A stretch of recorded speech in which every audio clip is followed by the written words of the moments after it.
Luiz,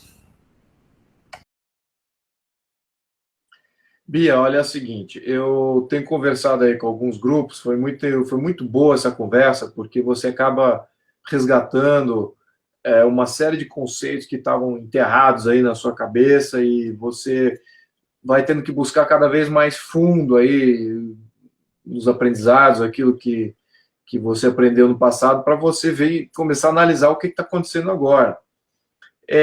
Vamos entender o seguinte, o termo democracia, eu acho que está muito mal definido.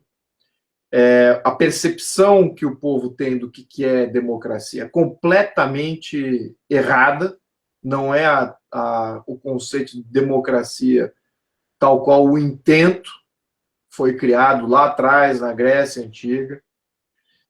Então, eu acho que é bom resgatar esse intento, entender o que os gregos criaram, se aquilo deu certo ou não, por quanto tempo vigorou, considerando todo o período da Grécia de Atenas livre, né? Atenas não teve um período muito longo como país, como cidade-estado livre. Esparta durou muito mais. Então é bom a gente entender isso. E porque no Brasil a palavra democracia está sendo usada para refletir tudo isso. Você vê, Lula agora está em defesa da democracia, a Dilma era em pró-democracia, você vê o pessoal que é pró-Lula, pró-Dilma, que nitidamente criaram um Estado autocrático, que é o qual nós vivemos hoje, completamente aparelhado, chamam o combate dele de um combate pela democracia. Eu já vejo isso replicado em todos os blogs, etc.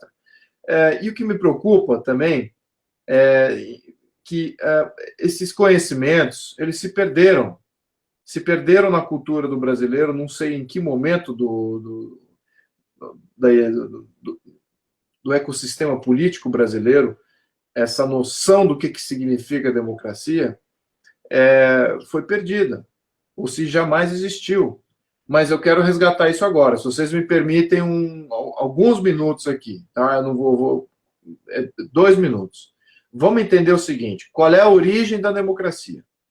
A origem da democracia foi no momento em que Clístenes, que era um aristocrata ateniense, ele se escondeu junto com o povo e lutou com o povo contra quem? Contra o invasor espartano. Foi o único momento da história, ao menos a história que eu conheço, em que o povo, desarmado, com pau e pedra, sem uma liderança clara, sem saber como se organizar militarmente, foi no momento em que o povo, organizado junto com Clístenes, talvez o último aristocrata, vamos lembrar, naquela época na Grécia Antiga, os aristocratas eram cidadãos do bem, não eram necessariamente os donos de terra, também eram, mas eram cidadãos do bem, aqueles que olhavam o bem comum. E eles eram que lutavam as guerras pelo povo. O povo não lutava, quem lutava eram os aristocratas e os exércitos que os aristocratas se constituíam. Eram fazendeiros guerreiros, essa que é o ponto. E esses todos tinham sido expulsos, então, ou seja, os espartanos tinham eliminado as armas de Atenas. O povo ficou à mercê de Esparta, o exército mais moderno, mais sofisticado do mundo naquela época. E o povo viu que, com aquele enclave espartano, não era aceitável. Então eles se rebelaram, o povo desarmado, desorganizado, sem liderança, sem saber combater, se ergueu junto com Clístenes para remover os espartanos. E quer saber o quê? Ganharam. Era muito similar ao que aconteceu na minha... Por isso que eu estava até um pouco emocionado durante um período aí, porque, poxa, eu estava vendo o Brasil, um povo desorganizado, que nunca foi para a rua se manifestar de uma maneira, diria que, como os militantes do PT, como os militantes aí do governo, porque, no fundo, o PT é um partido financiado pelo governo, como eles são organizados. O povo meio que saiu espontaneamente, não havia liderança clara, e olha o que conquistamos. É uma situação paralela a essa da Grécia Antiga, da criação da democracia. Então, o que aconteceu naquele momento? O povo toma conta, expulsaram os espartanos. É uma das poucas guerras, poucas batalhas que os espartanos capitularam e pediram, olha, nós nos rendemos, e nunca mais quiseram entrar em Atenas. Então, o que é esse o ponto aqui? Quando Clístenes sobe, ele fala o seguinte, eu não consigo fazer um governo aristocrata. Eu não vou mais conseguir criar um governo que existe um arconte, que é um tipo de um rei, um monarca nomeado pelos aristocratas, e manter o sistema aristocrático dos fazendeiros, junto com os legisladores, manterem o poder. Ele tinha que criar um terceiro poder. Qual poder era esse? O poder da democracia. Aí que introduziu o poder do povo dentro do sistema político ateniense. Nesse momento, Clístenes faz o seguinte, havia 5 famílias que separavam Atenas. Então, essas 5 famílias detinham o poder completo regional do cidade-estado de Atenas. Ele fragmenta o poder dessas 5 famílias em mais de 130, 140 distritos. Adivinha qual é o nome do distrito? Como é que chama-se distrito em grego? Distrito em grego chama-se demo. Daí o nome democracia. Chamava-se governo distrital. O que ele fez? Ele transferiu poder que era do topo para todos os distritos de Atenas. 140 distritos. Sim, ele criou 140 novos líderes de Atenas. Todos eles com liderança jurídica, ou seja, passando suas próprias leis, liberdade de culto e liberdade tributária. Eles faziam os tributos, alocavam localmente naquele distrito aqueles tributos. Então, existia e revolucionou o sistema ateniense.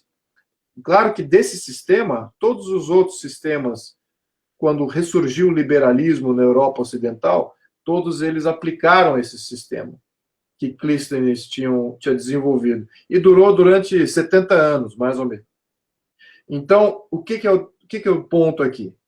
Essa que é a real democracia. A real democracia são as comunidades em controle de sua própria vida. Não é nomear um populista, nomear um chefe central, nomear um salvador da pátria. Isso não é democracia. No sentido original da palavra, do sentido inteiro.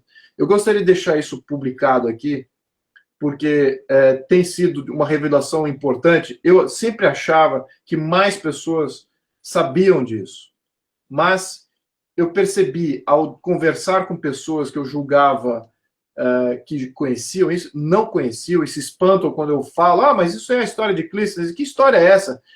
Eu repeti a história e falei, puxa vida, eu não sabia, que loucura, olha no que a gente veio acreditar durante todo esse tempo.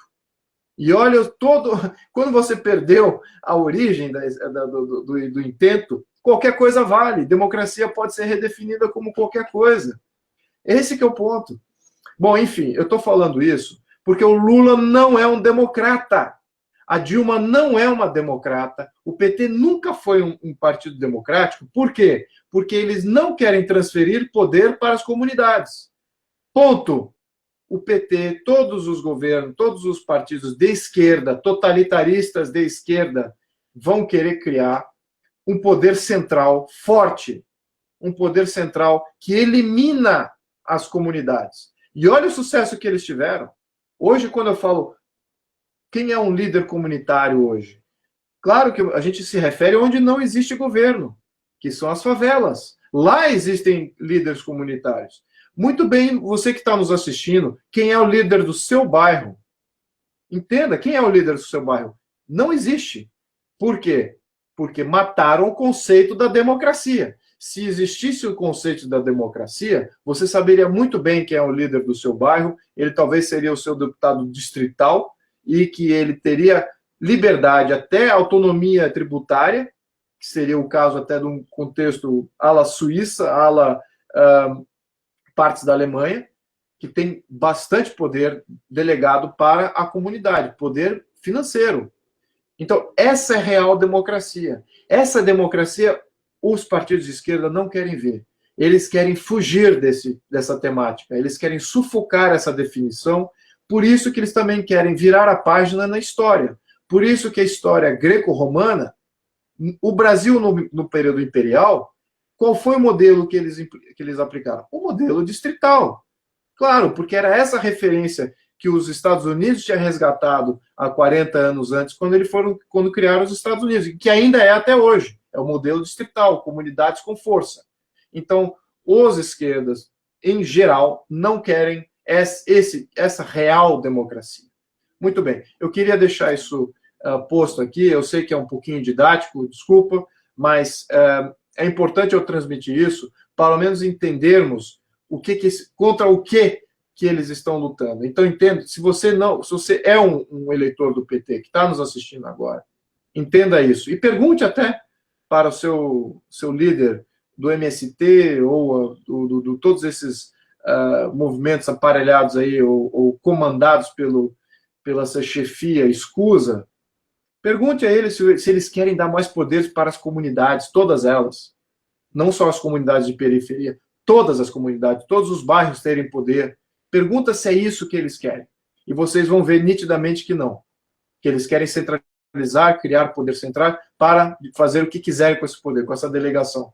Nós vimos o quanto é difícil remover um poder central distante. Agora fica muito mais fácil a gente remover um poder local. Esse que era o ponto. Desculpa, eu precisava fazer essa discorreção, tomei muito tempo aqui. Muito obrigado aí. Qualquer pergunta, eu estou no chat também. Muito obrigado.